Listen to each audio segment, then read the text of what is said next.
I've actually seen people with 2,000, 3,000 followers make anywhere between like $30, $40, $50,000 a month on TikTok. You don't have to be a genius to make a lot of money, you just have to be early. I was going to school every day from 11 a.m. to 4 p.m. and then from 6 p.m. to 4 a.m. I was working at Amazon. My mom called me one day and she said that she was having a surgery done. She needed help. She calls me because she thinks I'm making money, but I'm really not making that much money at my job and I'm still not able to help her. That kind of was like the last straw for me. I was like, nah, I gotta figure something out. I'm intrigued with the opportunity on TikTok Shop and like being an affiliate. What is step number one? The first thing that you're gonna wanna do is...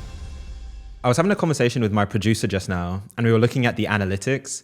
96.9% of you guys are not currently subscribed to the channel. Absolutely killing us. So if you want to get the best guests with the most inspirational stories, with incredible actionable advice that they can give you on how to grow your business or grow your life, please subscribe to the channel. It helps immeasurably. I know even from our last conversation, like the number of businesses and things that you're working on. Can you quickly just explain to people, what is it that you do? Yeah, so to be brief, pretty much I sell products online and then I help people get into selling products online. So I own a company called Ecom Degree University. We have over 20,000 students worldwide. I founded it back in 2018. And in that university, we teach people how to make money, whether it's Shopify, whether it's through Amazon. And recently we introduced TikTok Shop, which is blowing up crazy right now. So basically everything that I've learned in my about 7 years now in entrepreneurship and selling well over $30 million worth of product online, I pretty much pour that all into this program. Yeah, I think one of the things that stands out about you is you're a great educator, like explaining it and breaking it down for people. You really excel at that. And we're going to get to the TikTok stuff, but here's actually really where I want to begin.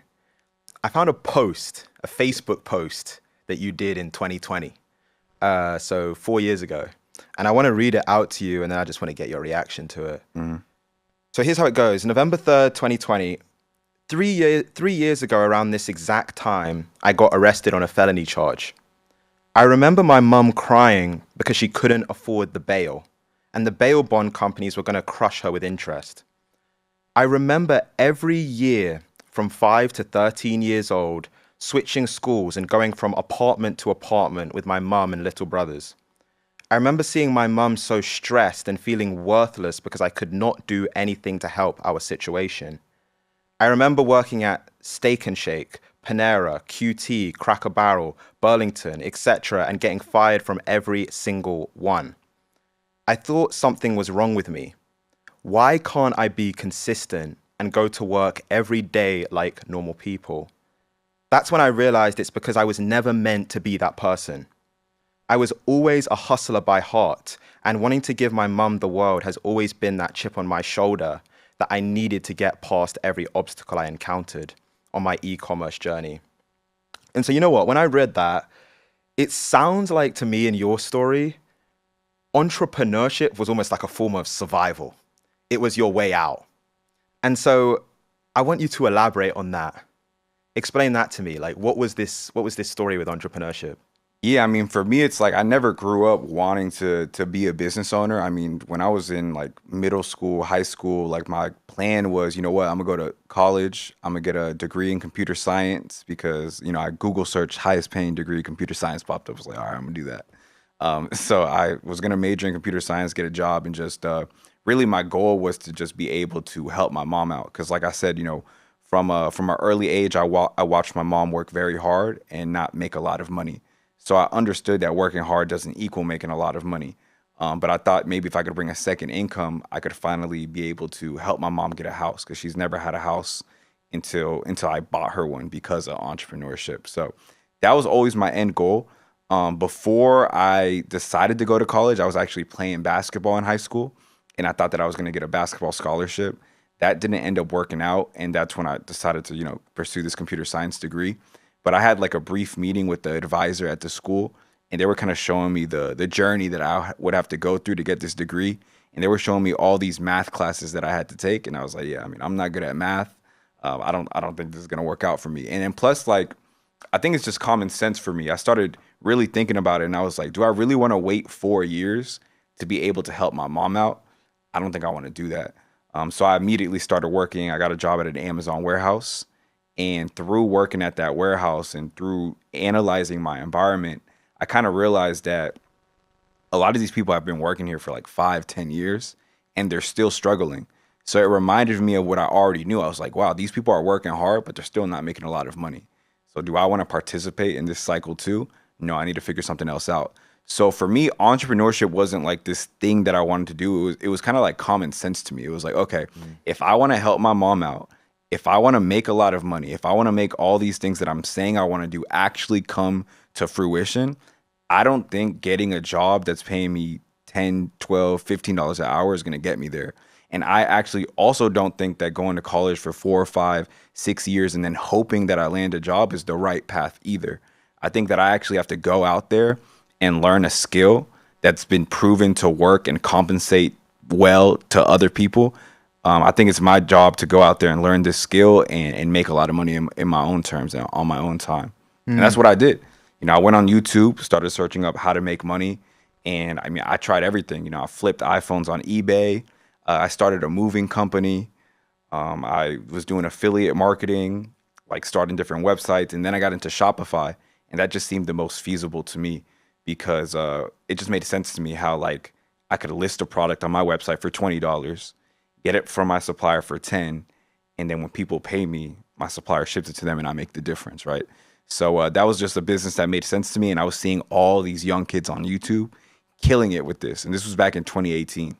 So I just pursued that, and I went a year without making any money, and then eventually I found a product and it popped, and then I never got a job again, and then that kind of started my entrepreneurial journey into getting into other things like Amazon, and then later taking that money and buying real estate and doing all the things that I do now. Yeah. You know what? The sense of responsibility is interesting to me. It's interesting that a young kid at the time sees it as, and you even kind of said it, like it was my job to learn how to make money. And so I'm curious if you reflected on that and what your thoughts on that are. The fact that at such an early age, you saw it as your responsibility that like, I'm going to get my mum and our family out of this situation. Like, why was that? I think it was more so, I never really thought about that, but I think it was more so the fact that I didn't have like my dad in my life. So we kind of didn't have like a father, like role model or like anyone to point us in the right direction. It was I kind of viewed the situation as, okay, my family's struggling. My little brothers are 5, 6 years younger than me. I'm the one that's about to enter the workforce. Like, if anything's going to change anytime soon, I have to be the one to do it. Because it's not like my mom is going to switch career paths, or it's not like my mom, has the capacity to take care of my two brothers and go start a business and do all this. So if anyone's going to change the situation, it's going to have to be me. And either I'm gonna have to do that, or I'm gonna have to just be okay with, letting my family struggle and hoping that maybe my brother can do something. Because we don't have like a dad that's gonna save us or like someone that's gonna save us. It's like we either got to do something, or this current situation that we're living in is gonna be our reality forever. And that's how I looked at it. So I just put it upon myself to figure out how I can get my family out of this situation. And through seeing these videos on YouTube and then actually going to networking events and meeting people that were actually doing business and making a lot of money, it became real to me. And once I met someone in person that was making money online, I knew that I could do it too. Because what someone else is doing, you can do too. We're all human. And I just knew that the only thing stopping me from getting those results was the information gap. And that's when I became obsessed with learning. Because I was like, wow, the only reason this person's making $100K a month and I'm broke is because he has information that I don't have. So if I could learn what he knows, I could be making the same amount of money. And that's literally all it is.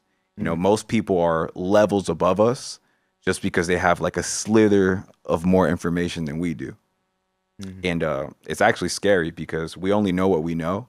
And what's out there that we don't know could completely change our life like that.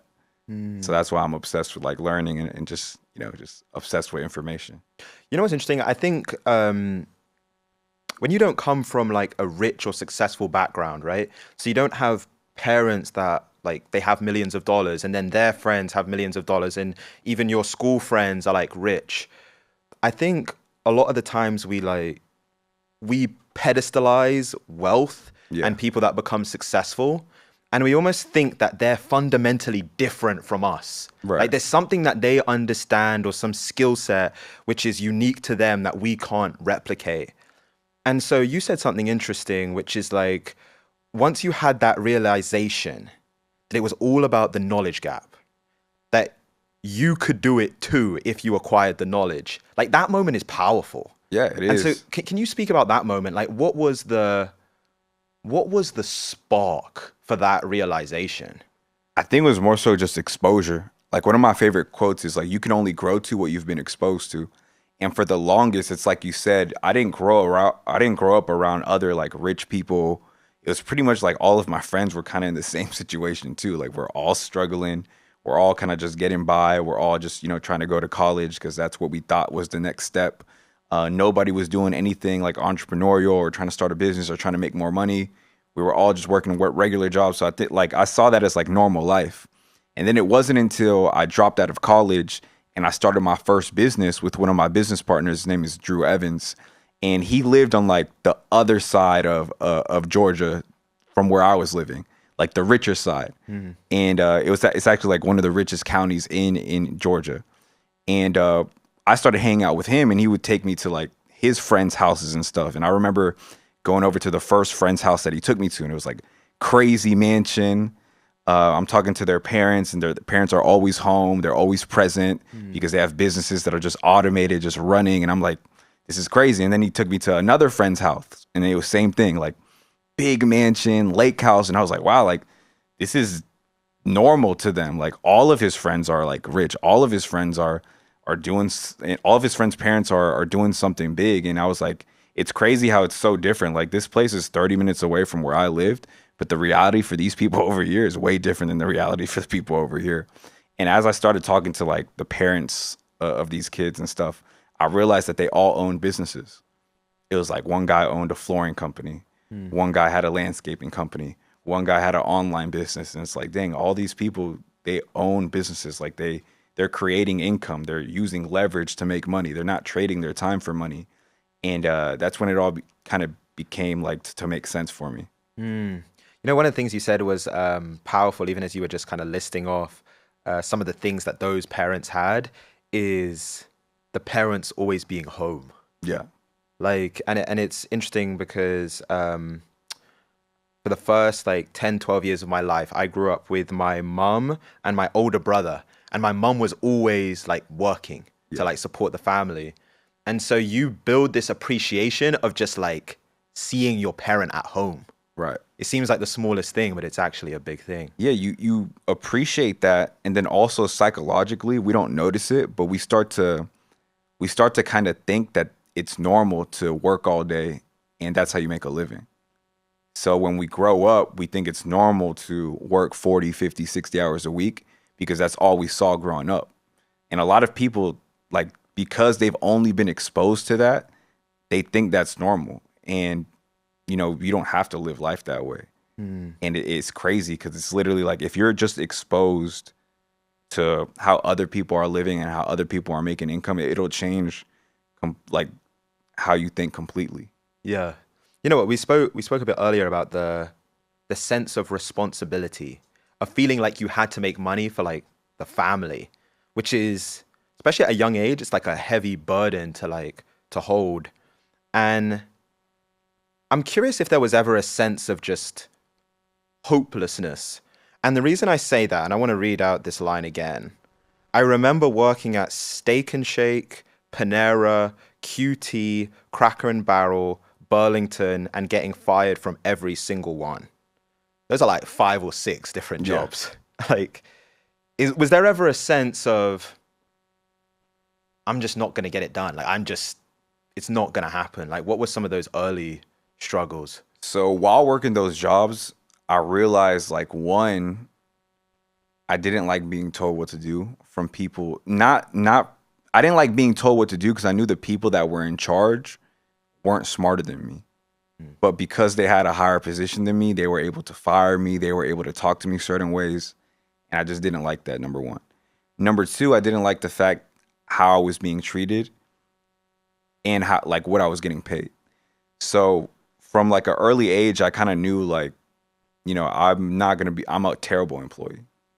So working for someone just isn't going to work for me. Like I'm gonna have to find out another way to make money.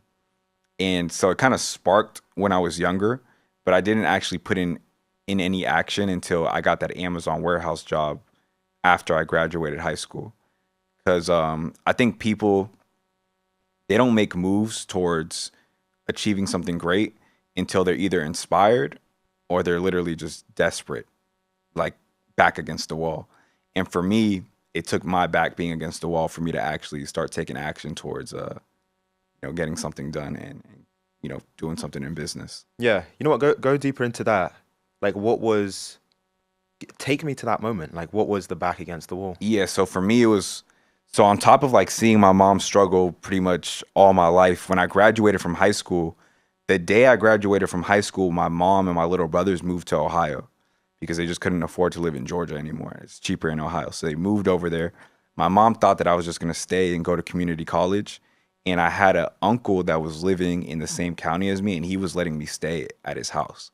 So I was staying like in the guest room of his house, and I was going to school every day from 11 a.m. to 4 p.m.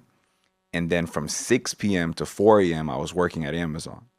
So my life was literally just school and then work and then wake up and then do it all over again. And it completely drained me. Like I gained a lot of weight because I was only eating bad foods. I wasn't going to the gym because I literally barely had any time to like do anything. I lost my social life. I didn't talk to my friends or anything like that because I was just all work. And it got to the point, and I didn't have a car either. So like half of my checks were going into Uber to get to school, and then from school, Ubering to get to work. And the warehouse that I was working at was like 40 minutes away from where I lived. And it got to a point where I was like, I can't live life like this. And what made me more depressed is I would see the people that I was working with, and that was their reality. Like they had been there for 5, 6, 7 years. And I've only been there for like a month or two, and I've always been like a long-term thinker. I'm like, nah, like I got to get out of here like immediately. Even though I need an income, like I can't be here. I can't be in this environment. So, and then at the same time, my mom, I remember a specific moment. My mom called me one day, and she said that she was having a surgery done, and she needed help like paying for the surgery, and I didn't have enough money to help her.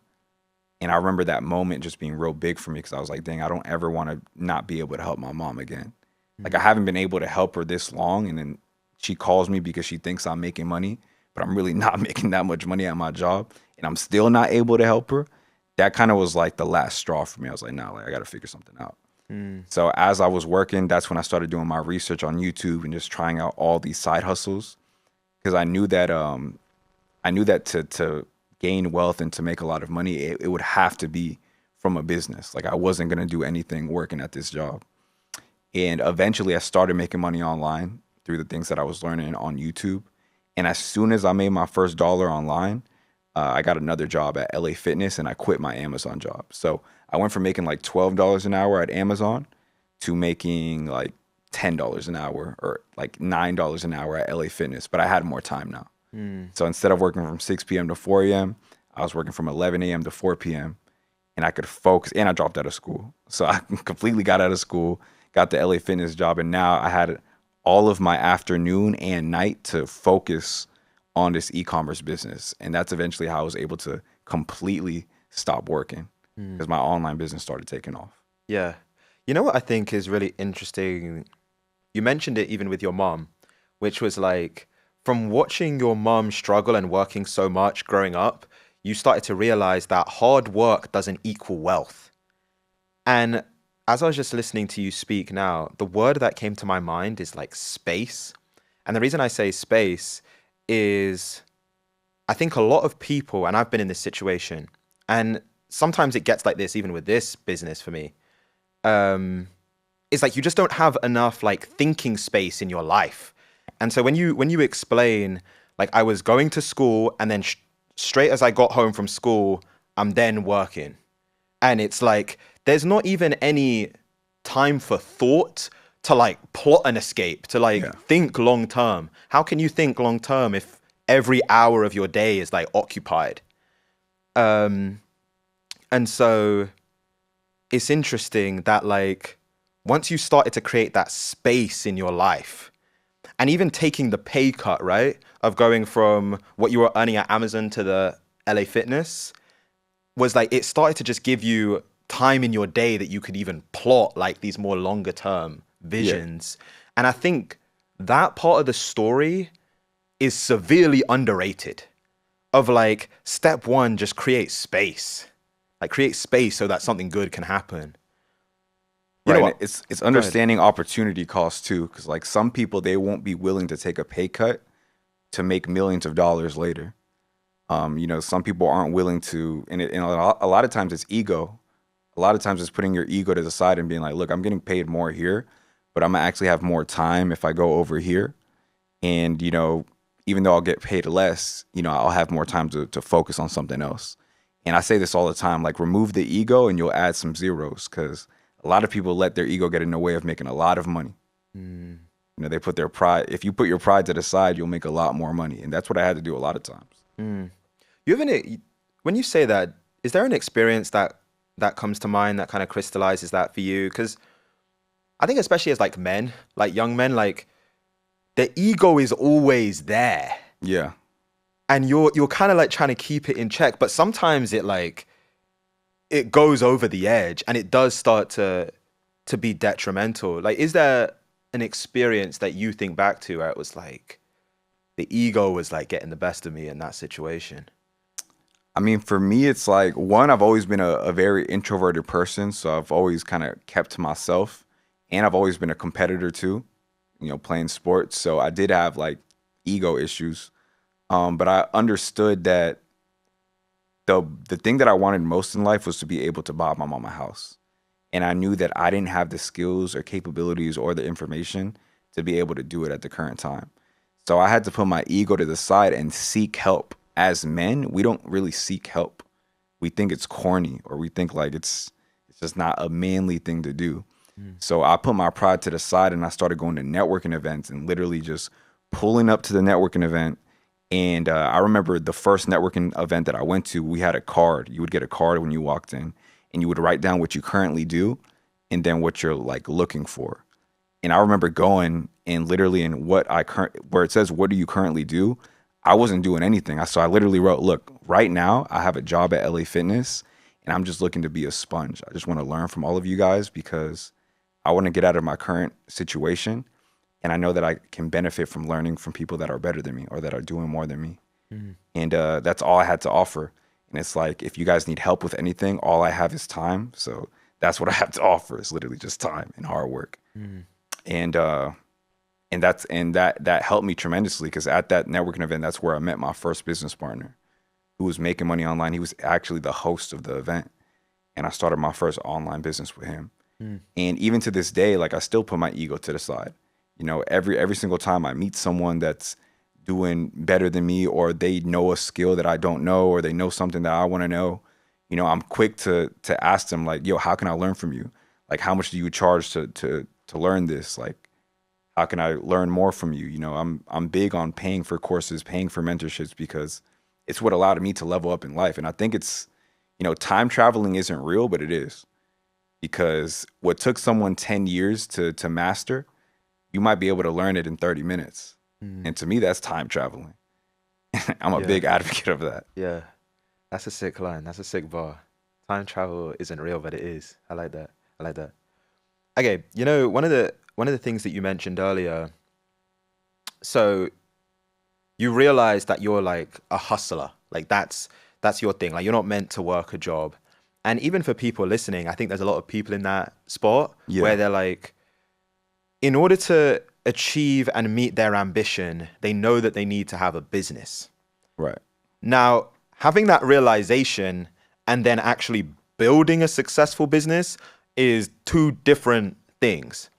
And it was interesting because even when we spoke like before today, one of the things that you mentioned was like those initial stages of building like the first business that you were doing was so like fucking difficult. They're brutal. So difficult. And so can you speak to that? Like, what were some of the difficulties that you were feeling at that time when it came to building a business? Well, one, it was more so the biggest thing was I didn't know anybody that was doing what I was trying to do. So I couldn't look at anyone and be inspired by them, or I couldn't look at anyone as a proof of concept. And that was broken when I went to that networking event and I met my first business partner, and he was actually making money online. And he was able to show me, like, look, bro, I'm making money on the internet. And that was the hardest thing for me. Once I actually met him and I found someone that was actually doing it and I had that proof of concept, everything else became easier. But that actually was the only thing that was hard. Because once I actually met someone in person that was doing what I was seeing on YouTube, because on YouTube, everything just seems sweet. It's like, yeah, he could be telling the truth, but he could not be. You never know. So it's like when you meet someone in person that's doing it, it just hits different. And for me, once I had that proof of concept, I understood that, this is real and I just have to make it work. And I don't care how long it's going to take me. Like, it's going to work, or like it has to work, or it has to work. That was pretty much my mindset. And I literally went a year not making any money. I went a year, I probably tested over 50 products. All of them failed. And my mindset was always like, okay, the next one's going to hit. The next one's going to get me out. Like, I never gave up on the vision because I knew the alternative. It was either I make this work or I go back and get a job and I don't fulfill on any of the things that I said I was going to do. So it's like, if that's your alternative, like, why would you stop? Yeah. It goes back to what you mentioned earlier. Like, people are driven, like at the intense level, like people are driven either by desperation or inspiration. Yeah. You know what, just for context for people, explain what was, when you say making money online, like what was the business at that early point? Like, what was it that you were doing? Yeah, so the first business I started was I started a distance bracelet store, basically. So I was selling a product called the distance bracelet, which is a white beaded bracelet with one black bead on it, and it was a black beaded bracelet with one white bead on it. It was like a relationship product. So like the girlfriend would wear one, boyfriend would wear one, and it was just trending on the internet. And I created a Shopify store. I put that product on my store, and it was selling for like $2 on AliExpress, which was one of my suppliers overseas. And I just listed it on my website for free, but my shipping was $10. So I was running a free plus shipping model, and we were able to do over 6 figures with that one product. And, I tell people all the time, like, you don't have to be a genius to make a lot of money online. You just have to be early. And I was early in the Shopify dropshipping days. Like, if you look at my ads that I was making, my ads were terrible. Like, I had an ad of just the product and like emojis, and then it said swipe up at the bottom. Like, they were terrible. Like, they would not work today. And I've been able to make a lot of money because I've been early in a lot of things. I was early with the Shopify dropshipping, made a lot of money there. Later transitioned into Amazon during COVID, made a lot of money there. I was early again. And then, I know we're going to touch on the TikTok stuff too, but right now it's like, it's early for that too. And even when it comes to crypto, I turned $2,000 into $3 million with NFTs. I didn't even know what an NFT was really when I made that money, but I was early. So it's like, you don't have to be a genius to make a lot of money. You just have to be early. You know what I feel like is a good way to put it? It's like early and execute. Because a lot of people are actually aware of the thing early, but they don't do anything. Yeah. It's like you execute very quickly on what needs to be done. Right. And even if you're not early, you just have to be better. But being early allows you to not have to be as good as the people that enter the market later. Because, for example, Shopify dropshipping and Amazon and all that stuff still works, but you just have to be better now to make it work. I want to get into the TikTok stuff and the opportunity there. Before we do, you mentioned something which is the reason why it was so difficult in the initial stages of starting a business is that there wasn't someone that you knew that you could almost like kind of model what you were doing off. And so you mentioned meeting like your first business partner and him kind of being the inspiration. What was it that you were observing? Like what was it in that first year that you were seeing him do that kind of, it made things click? Like what specifically was it? It was more so that it was just a guy from this kind of the same side of town as me. He was the same age as me, and he was making money in a way that I had never seen before because everyone else I knew other than him was just working a regular job. So that was so seeing him was me realizing for the first time in my life that a young kid like me could make money in a non-traditional way and make a lot of money in a non-traditional way. So that was really the biggest thing for me. And then even through meeting other people at that networking event, I met someone that owned a restaurant and he was like 25, 26. And to me, like being a business owner was such a kind of like a far-fetched thing because I just had never really met any business owners. And when I met him, he started telling me like, yo, you need to read this book, you need to read that book. So I started reading books. I started reading Think and Grow Rich. I read Rich Dad, Poor Dad. And I remember specifically reading Rich Dad, Poor Dad and learning about leverage. And that was like a big thing for me. I remember in one of the pages of that book, he says something like, the person that's making the most money in the gym, when you go to the gym, is a person that's not there. And he's talking about the gym owner. And for some reason that like lit a light bulb in my head. I was like, wow, he's right. Like the gym owner is never at the gym, but he makes the most money and it's because he has the most leverage.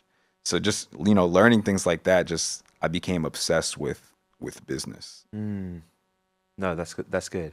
And it's interesting because Alex Hormozy has this thing where he says, if you haven't reached a certain money number, so whether that's making like 10,000, 100,000, a million, whatever the number is, it's usually because of two reasons. It's either skills or belief.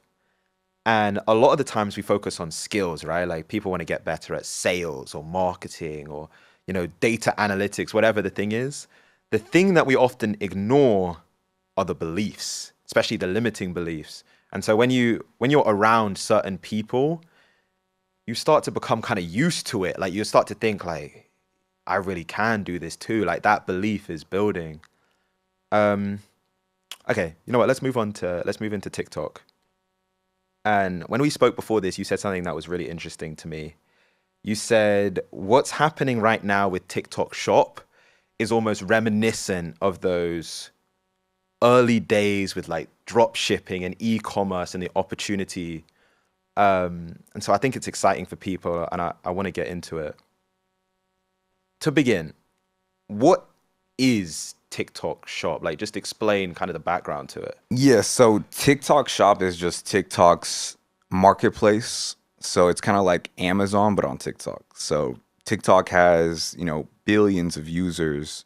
And they did a study that actually 40% of the users on TikTok shop on TikTok Shop. So 40% of the users have bought something on TikTok Shop.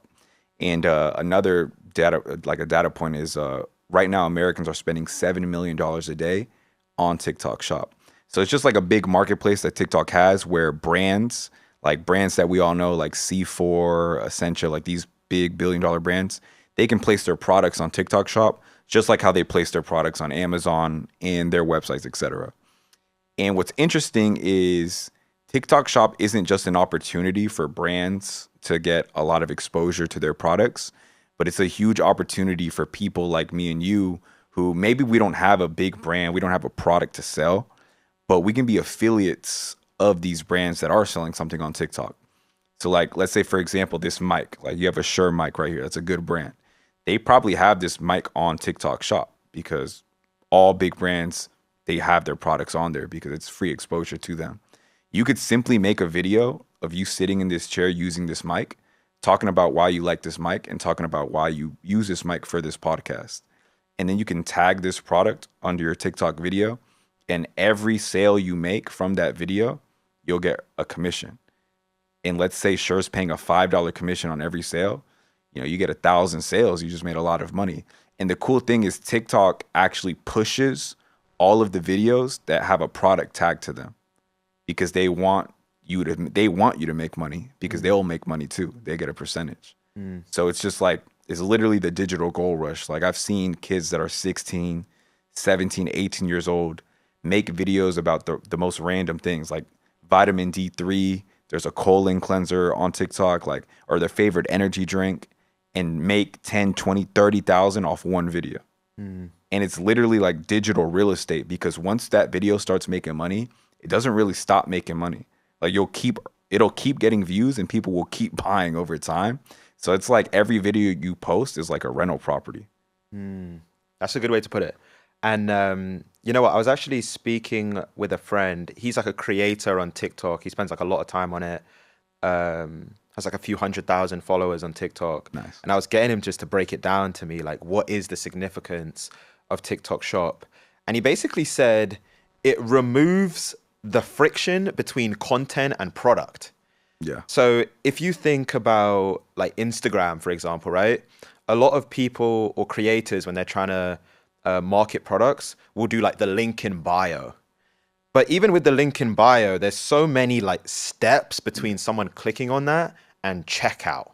Right. Whereas on TikTok Shop, it's like so seamless, the experience of seeing the product in the video to checkout. Right. And because it's so seamless, it's like it leads to way more Yeah. sales. And it also removes the friction of being an affiliate. Because like, let's say, for example, you know, we always see people on social media that they might be like a Gymshark sponsor or like an Alpha Elite sponsor, or they might be sponsored by some type of brand. And usually to acquire those sponsorships and to be able to be affiliates of those brands, you need very big social media followings. But now with TikTok Shop, anyone can be an affiliate. You could have 1,000 followers, and if you really like a product, you can be an affiliate for that product on TikTok Shop and make tens of thousands of dollars. You know, so it's brought the playing field to an easy level for everybody. Yeah. You know what? Okay, let's get deeper into the tactics of how people can do it and kind of leverage the opportunity right now. So let's say this, because I think most of the people that are on TikTok or social media in general are consumers. So they purely go on there to like watch content. Right. And so let's say that I'm sitting here and I'm listening to this and I'm a consumer. Like I'm on TikTok, I'm active on it, you know, I'm engaging with content. I'm not really producing anything, but I'm intrigued with the opportunity on TikTok Shop and like being an affiliate. What is step number one? Like, do I need to become a master content creator? Is it about finding the right product? Like when you're speaking with people, where do you advise them to start? Yeah, so I mean, the first thing that you're gonna want to do is there's this website called Kalo Data, so it's KALO data.com, and it's a product research tool for TikTok. So when you go on there, it'll show you like the top 10 products that are selling on TikTok Shop, but it'll also show you the top 10 creators. And what that allows you to do is, one, it allows you to know what's trending on TikTok, like what are people buying, and it also lets you know, okay, what creators are killing it and what videos are they posting that are working. So like I might be able to click on a creator on Kalo Data and it'll show me the exact video that they're using to make over whatever they're making, 10, 20, 30K a month. And now you're able to mimic that video. And even in Kalo Data, you can even download the video script. Like it'll give you the transcript of everything they said on the video. And it gets crazier because now what you can do, like let's say you're an introverted person, you don't really want to be on camera.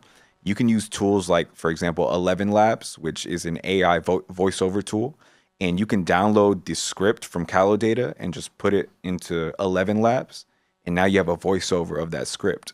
And if you want to change it up, you can take that script, put it into ChatGPT and get a completely new one, put it into 11 Labs, and now you have a voiceover. You go to Midjourney, which is another AI tool, and now you have pictures for the video. And you literally just created an AI generated video that can make you money on TikTok without having to show your face. And like I personally know people that are doing 100, 200 grand a month without showing their face, just AI generated videos on TikTok promoting different products. Yeah. Okay, you know what? Let's go deeper into it. So I go to Kalo Data and I can see like the top 10 products that I was selling on TikTok for that day. Yeah. From a strategic perspective, do I almost want to exactly copy what's happening with those best-selling products? Because I can almost see both sides of the argument, right? I can see it as these products already have demand and like are selling, so they're kind of they're legitimized in that way. Right. But then I can also see the other side, which is like kind of what you were talking about earlier when you spoke about being early to something, Right. which is like the value is in the thing that not many people are doing. Right. And so what is kind of the mindset there? Like, am I hunting for a product that's popular but not too popular? Am I just going after the one that's like number 1, 2, and 3 on that list? Like, Yeah, I mean, I would definitely still try to advertise the products that are super popular, because TikTok has a very like monkey see, monkey do mentality where it's like if a product is trending crazy, even though it's very popular, people will still buy it like every single day. I think like the number one hottest product on TikTok right now is doing like 200K a day in sales with all the creators that are promoting it. So I mean, there's always going to be room for another person to make money, several people to make money. But there's also a feature in Callow data where you can see like the things that are on the rise. And obviously, if you catch something that's on the rise and you're the person that makes the best video for it, you'll make a lot of money. And there's also the strategy of, you know, not even paying attention to what's trending, but also just making videos on products that you actually use and products that you actually like. Because then you can make a very like transparent, authentic video that could hit the algorithm and do well for you too. And on top of that, you know, you don't have to be like a crazy content creator because TikTok Shop does boost every single post that has a product attached to it. Yeah. You know, one other thing that my friend mentioned, he said, if you actually look at a lot of the kind of like top selling products, and this is why it's important to also understand like who is the audience of not only the content, but then the product. He was like, it's a lot of products that are kind of like targeted towards women. Yeah. Can you talk about the significance of like almost understanding the demographic of who you're trying to hit?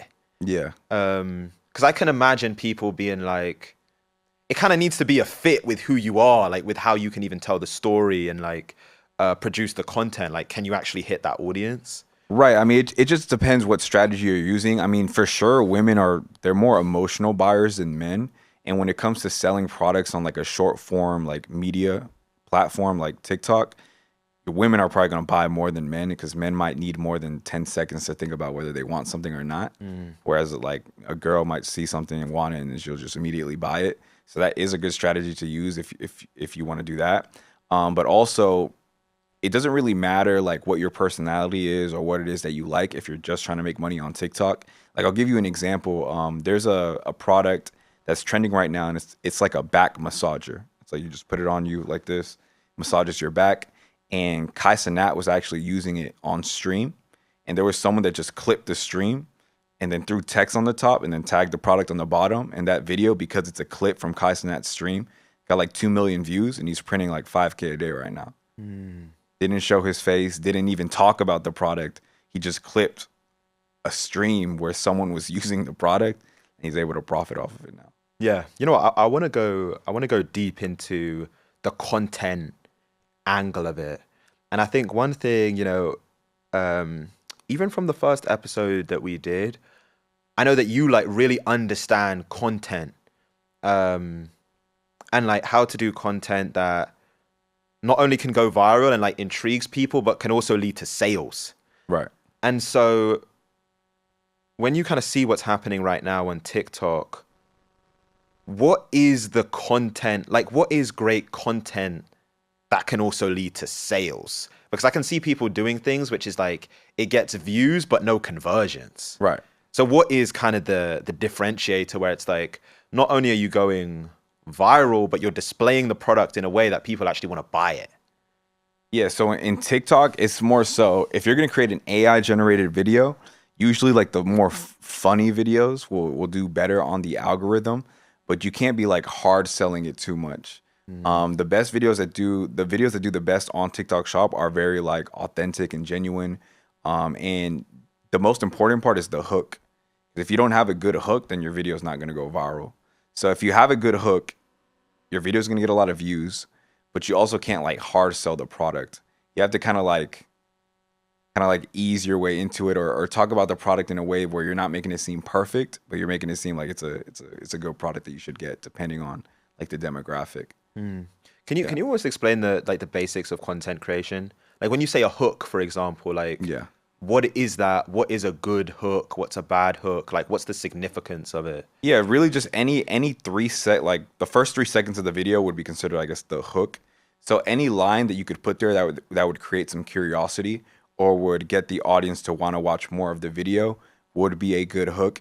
And again, you can use AI to help you with this because I mean, I'm sure like you guys watching, you may not be like a copywriter or like someone crazy with content, but you have ChatGPT at your access, you know. So you can literally go on ChatGPT and type in, you know, hey, I'm selling this product. What would be a good hook, a 3-second hook that I could use in my video script? And then it'll print out all these hooks that you can use. And then now you have a hook. Yeah. And to bring it to you, because like I said, you're effective at doing it. What were kind of like, how did you get good at producing content? Because I think for a lot of people, it's not like a natural thing to like just turn on a camera and like be able to speak for like 30 seconds and 60 seconds and it's interesting. Right. So like, what was that process for you personally of getting incrementally better at like making these videos? Yeah, I mean, for me, I was really bad at it, and it literally just took repetition. Like I was really bad at it before I became good at it. And then just over time, like if you go on my YouTube channel and you watch my oldest video from like 6 years ago, like it's terrible. I can barely talk on camera. So for me, it just took time. I think with TikTok, it's a lot easier because the videos are a lot shorter and you don't have to show your face on it, which I think most people, they don't do good on video because they're insecure maybe about how they look on video. But if you don't actually have to show your face, then that changes a lot of things. If you have a script and you know exactly what to say and you're reading it, that also changes a lot of things from like going off the cuff, off the dome on what you're gonna say on the video. So it's a different style on TikTok for sure. But for me, yeah, I started recording longer form videos 6 years ago, and they just got better over time, just through repetition. You know, I really don't think there's anything that can cheat like consistency, just doing something like over and over and over again. Was there anyone that you looked at? I'm just thinking back to what you were mentioning in the beginning, that the business, like even when you first started your business, the success kind of came when you had that person who was like the inspiration that you could look to, that was like the model. When it comes to content creation, was there a person for that? When it came to content, for like my style content, I looked at people like, I really admired Ty Lopez's videos. Simply because all of his stuff was off the cuff. Like all of his stuff was just like this or like this. And he's talking no edits. And he would get he had over 1 billion views on an ad. So I was like, dang, like how can this guy just go off the cuff off this and just like know like he would just pull quotes from everywhere, from like different books and just memorize all that stuff. But I understood that comes from repetition. Like, there's no way that you can cheat your way to that. Yeah. You know, so I tried to like mimic his style content. Yeah. You know what? I really like that point. I know that we hear a lot of times like people say the consistency thing, but it can't be underestimated. Like a lot of the people that it's very difficult to be at an elite level naturally at a skill. Like most people that you're seeing that are at the forefront, like if they're selling the most product or they're getting the most views, they've had some sort of exposure to doing the thing. Like they've been doing it. Right. Even like rappers, music artists that you see that are at like the top of the charts, they've been making songs since they were kids. Like it didn't just happen overnight. And if you listen to their old songs, they're trash. And Yeah. they'll tell you that too. Yeah. Yeah. I remember hearing an interview with Drake, and they were asking him, like, if you listen to some of like the earlier Drake songs, the way that he would like enunciate his words and shit was completely different. Yeah. And so a lot of the times, like, we see the finished product, like we see the person who's successful, who's like the finished article, but you don't see all of the steps before that where like they're recording and I've done this, they've had to record the same bit like 30 times because they can't get the words right. And they deleted the 29 and you saw the 30th and were like, oh my God, they're just naturally incredible at video. It's like not the case. Yeah. I saw something on Twitter like that where someone posted like Iman Ghazi's like raw footage. Oh yeah, he just like kept messing up over and over and over and over again because that's how it be. But then when you watch like his YouTube videos, it's just like flawless, like the whole time, just smooth. Yeah. And it's like reality versus like what you actually see, like the end production. Yeah. No, it's such a good point. Okay, you know what? Let's break it down in terms of how someone can start to see success in this in the TikTok affiliate. If I'm looking to start making like my first $10,000 doing this, I'm curious, like, what does my life look like on the day-to-day of producing these videos for TikTok? Like, Am I doing like 10 videos a day and then one is hitting? Like the people that you've seen that are successful, Yeah. like what is their routine? Like what is it that they were doing to get to that first kind of like 10K a month pretty regularly? Yeah, I mean, when it comes to this business, I would say quality is better than quantity, and just making sure that your video is actually good. And when I say good, I'm not talking about highly edited or like highly like high production, nothing like that, because that actually doesn't really do well on TikTok. Like the more authentic it looks, the better. But just making sure that you have a good hook on these videos, making sure that you're giving, some type of value in these videos, that matters the most. So like really getting your script right if you're making the video yourself, or if you're using ChatGPT and AI to make the video, still doing your due diligence and making sure that the script is good and that the video looks good. But obviously the more you post, the higher chances you have of making money. But it's like, just like a balance of quality and quantity. But I would say posting like 3 to 5 videos a day is good. Okay. Yeah. See, and to be fair, like I think for someone that's like, they're not even in the position where they're really making videos on TikTok. Yeah. 3 to 5 videos a day, that's like a quantity of content.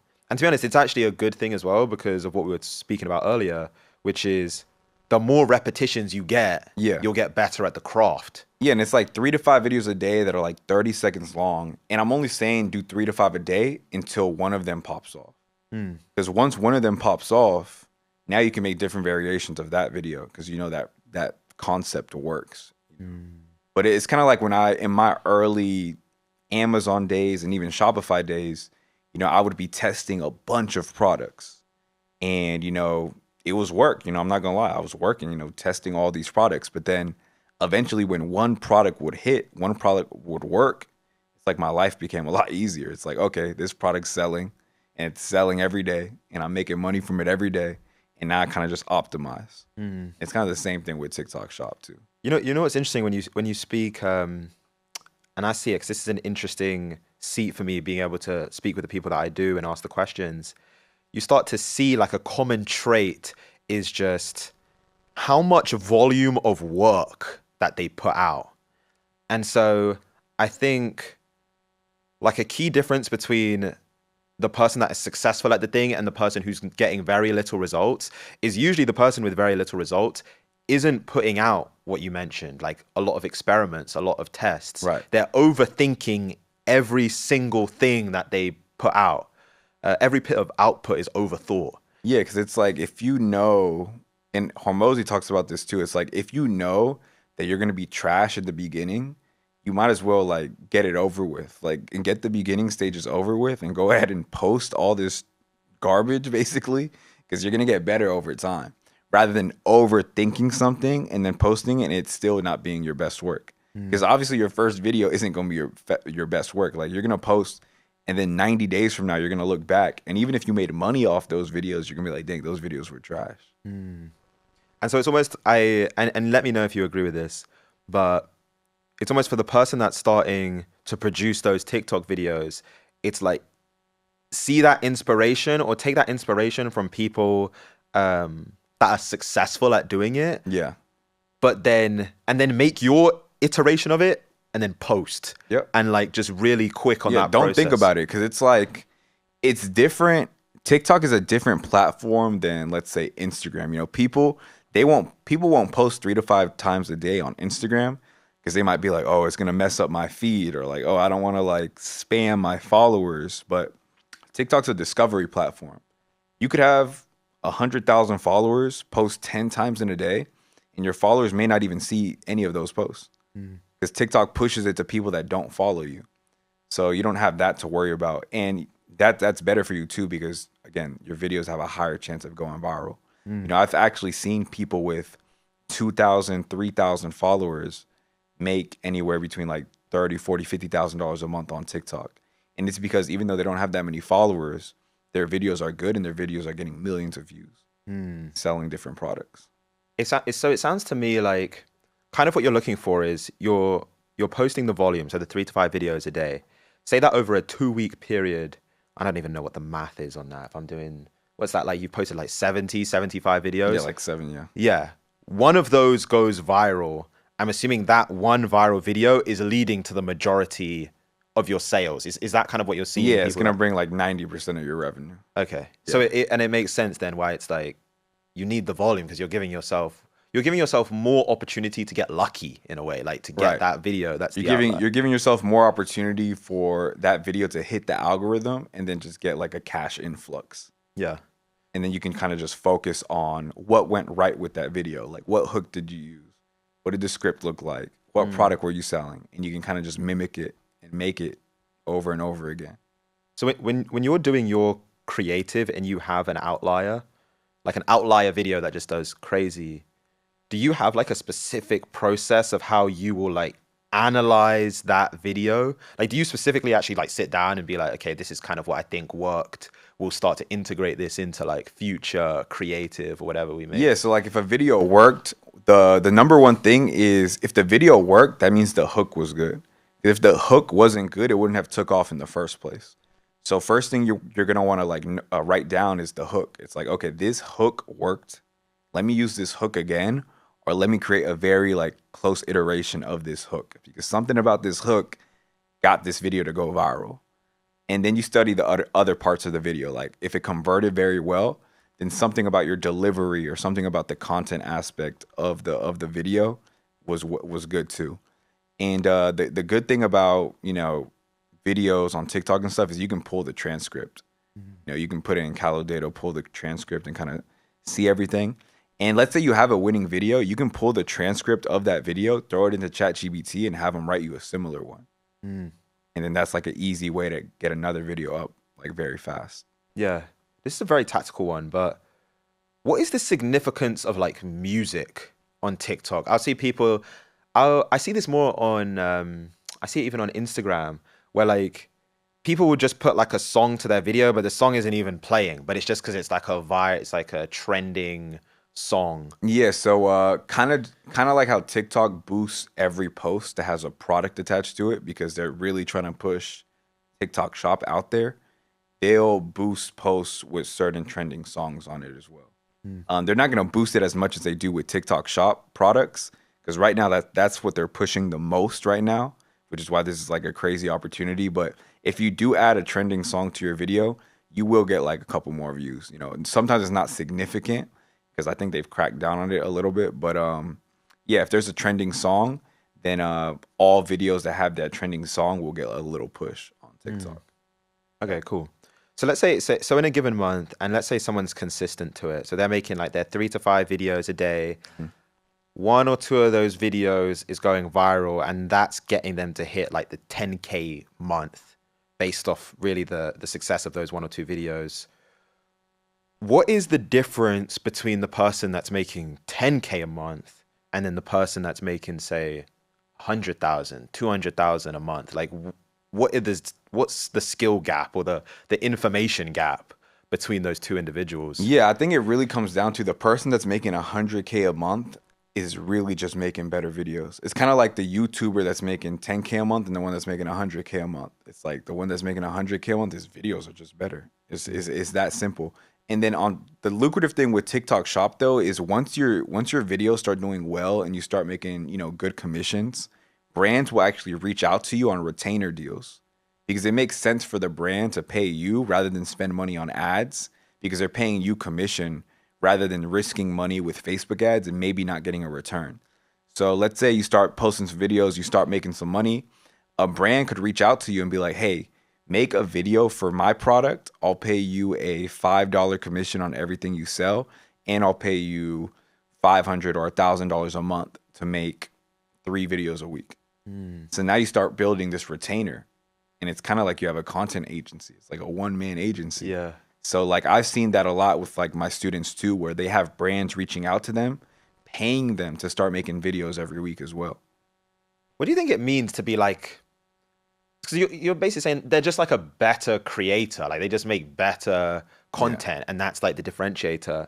But what do you think that means? Is that just like something which is intrinsic, like it's just built in you that you're, I don't know, maybe you're more charismatic on camera or whatever? Or is it actually like a skill set that you can learn to become a better content creator? Yeah, I mean, I think it's a skill set. It could be that you're a natural, like you said, you're charismatic on camera. Your videos might just do well, but copywriting is a skill, and I think copywriting is important when it comes to video as well, because especially if you're creating AI generated videos, it's all going to come down to the script, because you're not going to be speaking in the video. You're going to have a voiceover. It's going to be images, but I've seen the AI generated videos produce a lot of money, like over 100K a month, and it's because the copywriting is really good. Like it's written in like the Dan Kennedy, Russell Brunson direct response style, to where it's just a captivating video and people are able to convert. So I do think it's a skill that you can learn. And even if you're not as charismatic on video, if you have good hooks and you're able to keep people into the end of the video, you'll also be able to, have videos that convert as well. Yeah.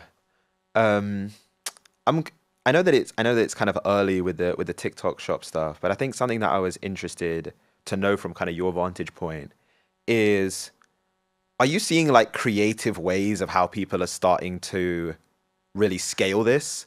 And the AI thing kind of does come to mind, which is like, I guess most people they're just recording themselves doing the content, and that's going out 3 to 5 times a day. But that's like a pretty heavy pace to like keep at.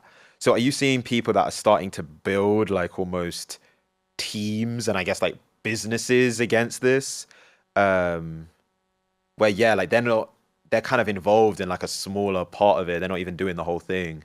It's kind of outsourced. Yeah, I mean, I've started to see people kind of create UGC agencies where they have a bunch of creators that are all good at making videos on TikTok, and they start selling like big retainer deals to certain brands. Like if it's a big brand, and you have a bunch of creators on your team, you could be like, yeah, we can get 20 videos out a week for you across all these different accounts. And we're proven to make good videos because we've earned X amount in commissions, and we'll charge you 20K a month, 30K a month.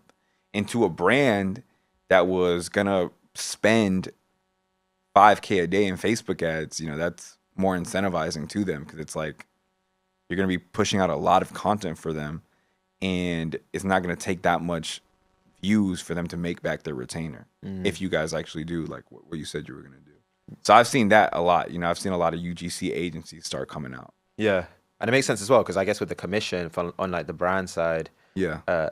They're making they're paying you when they're making money. Yeah. From your. And the thing is, now they can take that video that you made, if it does pop off, and they can run it as an ad, and it's gonna do good on paid media too. Yeah. Okay, that makes a lot of sense.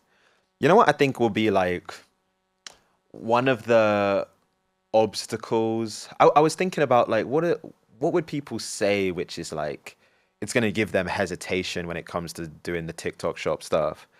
And one of the things we're hearing a lot in the news at the moment is fears of TikTok getting like shut down. Right. And so speak to that, because I can see that giving people pause, which is like, I'm going to start this business, or I'm going to start this side hustle doing this thing, and then TikTok could just get shut down, and then all of that work is kind of for nothing. Yeah, so, well, personally, I don't think TikTok is going to get shut down, because they're literally pumping $7 million into the U.S. economy every single day.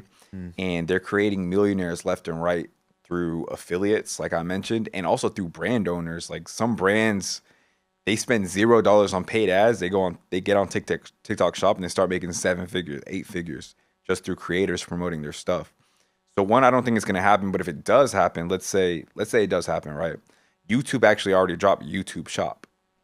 So TikTok Shop's actually been so successful and has made people so much money that YouTube already kind of copied them. And they literally dropped YouTube Shopping, which is going to be the same exact thing. It's going to be short form video. So it's going to be YouTube Shorts, but now you're able to tag a product on the video. And as a creator, you're able to make commissions off people that watch your video and end up buying that product that's tagged on your video. So literally same exact business model. And I think it's going to be bigger than TikTok Shop, actually, because YouTube, one, is owned by Google, #1 search engine in the world, and they have billions of more users than TikTok. Yeah. So I think if you gain the skills of being able to make money as a TikTok Shop affiliate, those same exact skills transfer over to YouTube Shop. You know, so you really should be doing both because YouTube Shop actually dropped last month. So you can already start making money on YouTube Shop too and be early. Yeah. And you know, actually, my friend told me the same thing. He said that he actually thinks the YouTube Shop opportunity will be bigger. Yeah. He said both of the reasons that you did. The other thing he said, I think YouTube announced they have some sort of partnership with Shopify. So like if a brand is on Shopify, then they'll be integrated into the YouTube Shop experience. Yeah. So it will just be like a larger catalog of products. Yeah. That's crazy. Yeah. Another thing that I think will be big with YouTube Shop too is because YouTube is owned by Google, the videos that you make will rank on Google. So you'll have SEO. So if you're selling a product that's trending that people are searching for and you have videos about that product on YouTube Shop, someone might search for teeth white. Let's say there's a teeth whitening product going crazy on TikTok Shop and YouTube Shop. If someone searches for teeth whitening, it's going to be YouTube Shop videos popping up at the top of those search results. It's not going to be TikTok videos. Google's going to put their shit on the top. Yeah. So you're going to have that SEO advantage too, and that's going to be huge. Yeah. You know, earlier in the conversation, one of the things you spoke about was this understanding of opportunity cost. And even when it comes to your success in like dropshipping and e-commerce and all this stuff, you mentioned it was like being early.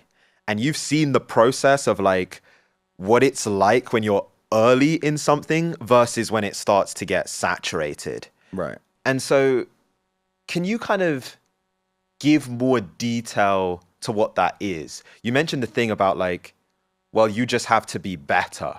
Like what are some of the stuff that I want to make it really real for people that are like, I'll just like wait it out, you know, like I'll just see what happens with it. Like their perspective is like, I'm not going to start producing content yet. Like, let's see how it goes kind of thing. Let's see how it develops.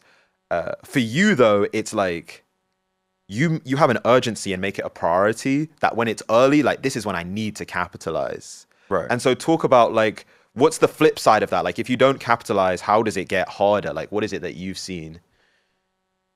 It just gets harder because people get better. And I'll explain it like this. So when I got into Shopify dropshipping, I was building my own website. I was making my own ads and I was making 6 figures a month. My ads, if you look at them, they look terrible compared to the ads now. And my website looks terrible compared to the websites that people build now. And it's because over time competition entered and they made everything better. So it's like, if you got into Shopify dropshipping in 2018, you didn't have to have a good looking website. You didn't have to have a good looking ad to make money. But if you get into it now, because the bar has been risen so high, if you don't have a professional looking ad, if you don't have a professional looking website, if you don't have a professional product description, you can't even really compete. That's not to say that you can't make money, but it's just gotten harder because you have to be better in every aspect. It's going to happen the same with TikTok Shop. Right now, you could probably post a video on TikTok, not have you might not even have a good hook. You might not even have a good video, but because you have a TikTok Shop product attached to it that's going viral, TikTok will boost it. You'll get 1 million views and you might make some money. But as time goes on and people find out about this opportunity and they start to figure out that they can make a lot of money with this opportunity, videos are going to get better. People are going to start posting videos with crazy hooks, crazy value in the video, crazy call to action at the end. And your videos will just have to get better to be able to compete. So that's what I mean by like getting in early. When you get in early, it makes up for you actually having to be really good. You can still make a lot of money without having to be good. And as time goes on, you just have to be good to maintain what you're making or to make more. Yeah. Now, sometimes speed beats skill. Yeah. And also like if you start early, you're also just more likely to be skilled because you would have just done the thing. By the time everyone else gets to it, you've done it so many times that now you're good. Yeah, it's like if you think about like the NBA, like the first players that played in the NBA, they would not be in the league today. But because they were early, they made it to the league, but they weren't really that good compared to the players now because over time, the players got better. You know what? Here's where I want to end. In In the beginning, we spoke about kind of like the sense of responsibility that you felt at a really early age of like, my mom, my brothers, my family's in this predicament, and I'm gonna be the one that gets them out. Um, and even in the quote, you said, I remember my mom crying because she couldn't afford the bail, and the bail bond companies were gonna crush her with interest. I remember every year from 5 to 13 years old, switching schools and going from apartment to apartment with my mum and little brothers. I remember seeing my mum so stressed and feeling worthless because I could not do anything to help our situation. And, you know, it's funny because even before we start recording, right? Like we're talking um, about your life and like some of the things that are happening, like locations that you're in. And so it's now you kind of have like this ultimate autonomy over your life. I'm curious how you even compare those like different points in your life, like where you are now to where you were at that time where you didn't feel like really you had any control over what was going on. Like, Yeah. how does it feel to you now? I mean, it's crazy looking back, but I would be lying to you if I said like I didn't deserve everything I have. And I think Charlie Munger has a quote that I really like. If y'all don't know who Charlie Munger is, that's Warren Buffett's like right-hand guy. He has a quote that goes, "The world is not yet a crazy enough place to reward a whole bunch of undeserving people." And I'm big on that. I'm big on like, if you're not where you want to be, 9 times out of 10 is because you don't deserve to be there. And I went a full year making no money, dumping all of the money that I made from my 9 to 5 into this Shopify store and pretty much just burning it, just testing products that didn't work, but not really burning it because I was learning every time. Every time I would have a failed product, I was learning. And then all of my excess money that I would make from my business, I would dump it into education. And I learned, and I didn't get the 4-year college experience that everyone like looks up to getting and getting lit with their friends. Like I didn't have that. In those 4 years, I was grinding, trying to get this e-commerce business to work. And yeah, I went 4 years, didn't go to college, didn't experience that, missed out on that. But I gained the skills that I now have today that allows me to live the life that I live today. So when I look back, I'm like, dang, like that's such a dramatic change. But I also went through a dramatic period of my life of just work. Didn't talk to any friends for a year. Really, I didn't even talk to my family that much for a year because I was so locked into figuring this out because I knew what it could lead up to. And that 1 year of sacrifice changed my life. So it's a dramatic change from where I was to where I am now. But the work was put in, and I think it shows. Yeah. I'm curious, what gives you like the most pride? I know even in like what we're building, like I'll have these like, most of the time I'm just doing the thing, so you don't even reflect on it. But you do have these quiet moments sometimes like in between doing something. Yeah. Where you're just like, man, like I fucking did that. Like what are some of those moments for you? For me, what gives me the most pride is I got into entrepreneurship for this. The sole reason I got into entrepreneurship was to buy my mom a house. And in 2021, I bought my mom a house cash. I bought her a car cash that same year. And really, like, if I were to die that year, like, that was like mission accomplished for me. That's all I ever wanted to do. So I get pride in being able to wake up every day and know that my mom is living good. Because that was like a big thing for me back then, where in the days that I was grinding, I would get up every day and kind of in the back of my head, I was like, dang, like my mom's still struggling. Like, hopefully today I can make some money. Or like, hopefully today I figure out something. Like, hopefully today I have a breakthrough, kind of. And that was like every day. Every day I was like, damn, hopefully today I have a breakthrough. Hopefully today my product that I'm testing does well. And I kind of went a year, like 2 years thinking like that. And now, whether my business is doing good, whether my business is doing bad, the one thing that keeps me sane is like my family is good because of the work that I put in the past. If I don't make any money today, like it's okay because my mom has no mortgage. I know that she's chilling in that house. I know my brothers are there living good, chilling, having a good time. And that gives me sanity. So that's the biggest thing that gives me pride and like helps me sleep at night for sure. Yeah. I'm curious, is it like surreal to them? Like especially to your mom? Like the what you've been able to do it, especially like at the age that you've been able to do it at, like is it surreal? Like is it crazy to them?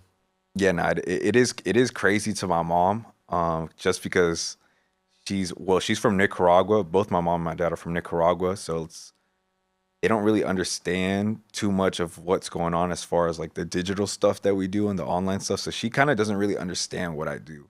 I explain it to her all the time, but I'm sure she doesn't really understand what it is or Yeah. how e-commerce works or any of that. But yeah, I mean, it's crazy to her, but she has seen me put in the work too, so she kind of understands. And I also work a lot. And whenever she calls me or texts me, like I'm always working, so she kind of understands, like, okay, like my son, he's a workaholic. Like he works 24/7, and that's probably why he's able to afford all these things that he does. Yeah. And then my brothers, they get it more because they're millennials.